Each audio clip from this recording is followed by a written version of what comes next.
Congress party ఎమ్మెల్యేలేమో ఒక side, Congress party మంత్రులు ఒక సైడు. ఎమ్మెల్యేలు ఏమంటారు? మంత్రులకు నిధులు వస్తున్నాయి, ఎమ్మెల్యేలకు మాత్రం నిధులు వస్తలేవు అని ఎమ్మెల్యేలు చెప్తున్న మాట. మంత్రుల బాధ ఏంది? మాకు నిధులు వస్తలేవు, మాకు నిధులు వస్తలేవు, మమ్మల్ని ఎందుకు అంటుర్రు? అసలు మా నియోజకవర్గాల ఘోరంగా ఉన్నాయి, మాకు కూడా నిధులు వచ్చేటటువంటి పరిస్థితి లేదు. మంత్రులు చెప్తున్నట రేవంత్ రెడ్డి మమ్మల్ని ఇరికిస్తున్నాడు. ఇప్పుడు రాజగోపాల్ రెడ్డి ఏమన్నాడు? మొత్తం ఖమ్మంకే నిధులు పోతున్నాయి, 3 మంత్రులకి పోతుంది, పొంగులేటి శ్రీనివాస్ రెడ్డికి, తుమ్మల నాగేశ్వరరావుకి, బట్టి విక్రమార్కకి నిధులు పోతున్నాయి, మాకేం వస్తలేవు అని చెప్పి రాజగోపాల్ రెడ్డి చెప్పిన మాట. ఆ 3 మంత్రులు కూడా రేవంత్ రెడ్డి పైన కోపంగా ఉన్నారు.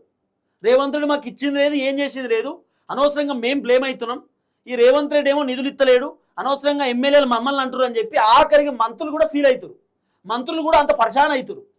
మంత్రులకు కూడా నిధులు వస్తలేవట. మంత్రులు మాత్రం మాకు నిధులు వస్తలేవు, సేమ్ ఎమ్మెల్యేల లెక్కన మా పరిస్థితి కూడా గట్టినే ఉంది, అడపా మేము మంత్రులం కాబట్టి మా ఇన్ఫ్లుయెన్స్ తోటి నిధులు తెచ్చుకొని ఏదైనా పని చేస్తున్నాం, ఇది వీళ్ళు చెప్తున్న మాట. ఇప్పుడు బట్టి విక్రమార్క నిధులు ఇవ్వాలంటే కూడా, బట్టి విక్రమార్క ఆర్థిక శాఖ మంత్రి నిధులు ఇవ్వాలంటే కూడా రేవంత్ రెడ్డి అనుమతి కావాలి. రేవంత్ రెడ్డి ఇవ్వమంటే ఇస్తారు, రేవంత్ రెడ్డి ఇవ్వమని చెప్పే పరిస్థితి లేదు కదా. రేవంత్ అన్నకు అప్పులు కట్టుకోనికే సరిపోతున్నాయి అంటాడు. ఇప్పుడు రేవంత్ అన్న పెద్ద బిల్డింగ్ కట్టిస్తున్నాడు, క్యాంప్ ఆఫీస్ అట, ముఖ్యమంత్రి క్యాంప్ ఆఫీస్. ఆల్రెడీ ప్రజాభవన్ ఉన్నది, అది ముఖ్యమంత్రికి సంబంధించే, డిప్యూటీ ముఖ్యమంత్రికి ఒకటట, ముఖ్యమంత్రికి ఒకటట. 100 కోట్ల రూపాయలు పెట్టి రేవంత్ రెడ్డి క్యాంప్ ఆఫీస్ కట్టించుకుంటున్నాడు. బట్టి విక్రమార్క 2 ఇల్లు కట్టించుకుంటున్నాడు. మంత్రులు వాళ్ళ క్యాంప్ ఆఫీస్లు కట్టించుకున్నాడు, మంత్రుల క్యాంప్ ఆఫీస్ అట, ఎమ్మెల్యేలకు సపరేట్ అట, మంత్రులకు సపరేట్ అట. అసలు విచిత్రం అనిపిస్తాయి తెలుసా ఇవన్నీ మాట్లాడుతున్నప్పుడు. ఇప్పుడు ఫర్ ఎగ్జాంపుల్ రేవంత్ రెడ్డి ఉన్నాడు, రేవంత్ రెడ్డి నియోజకవర్గం కొడంగల్లో ఆల్రెడీ ఎమ్మెల్యే క్యాంప్ ఆఫీస్ ఉంటుంది. రేవంత్ రెడ్డి ఎప్పుడైనా కొడంగల్ పోయినప్పుడు ఎమ్మెల్యే క్యాంప్ ఆఫీస్లో ఉండొచ్చు, కానీ ఉండడట. ఇది సపరేట్ అట ఎమ్మెల్యే క్యాంప్ ఆఫీస్, ఇది మినిస్టర్ క్యాంప్ ఆఫీస్ సపరేట్ అట. ఇప్పుడు ఎమ్మెల్యేనే ఇక్కడ మినిస్టర్ కదా, మరి మినిస్టర్కి మళ్ళీ ఏంది, మినిస్టర్ ఏమన్నా సపరేటా? ఇప్పుడు సీతక్క ఎమ్మెల్యే కాబట్టి సీతక్క మంత్రి అయింది. సీతక్క డైరెక్ట్ మంత్రి కాదు కదా, ఎమ్మెల్యే అయినాకనే మంత్రి కదా. ఇప్పుడు సీతక్క నేను మళ్ళీ క్యాంప్ ఆఫీస్ కట్టుకుంటా కొత్తదంటే నడవదు కదా, ఆల్రెడీ క్యాంప్ ఆఫీస్ ఉందిగా ములుగులా, ఆ ములుగులనే ఉండాలి.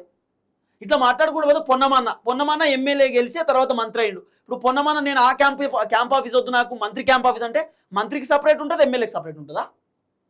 ఈ ముఖ్యమంత్రి రేవంత్ రెడ్డి క్యాంప్ ఆఫీస్ కట్టుకోవడానికి పైసలు ఉన్నాయి, దుబారా ఖర్చుకు పైసలు ఉన్నాయి, కేరళ ఎన్నికల యాడ్స్ కోసం పైసలు ఉన్నాయి ఖర్చు పెట్టడానికి, తర్వాత ఏదో మిస్ వరల్డ్ కాంపిటీషన్ అట, ఫుట్బాల్ ఆడడానికి, ఆఖరికి ఎమ్మెల్యేలు ఎంపీలు మంత్రులు అందరూ కలిసి క్రికెట్ ఆడుడు, వాలీబాల్ ఆడుడు, ఫుట్బాల్ ఆడుడు, లేకపోతే ఏషాలు వేసుకొని ఇట్టి డ్యాన్స్ చేసుడు, ఇవన్నిటికీ పైసలు ఉన్నాయి. కానీ నియోజకవర్గాలలో ఎమ్మెల్యేలకు నిధులు ఇవ్వడానికి వీళ్ళ దగ్గర పైసలు ఇవ్వట. 22 మంది ఎమ్మెల్యేలకు అదే నిలదీస్తున్నారు ఇప్పుడు ప్రభుత్వాన్ని.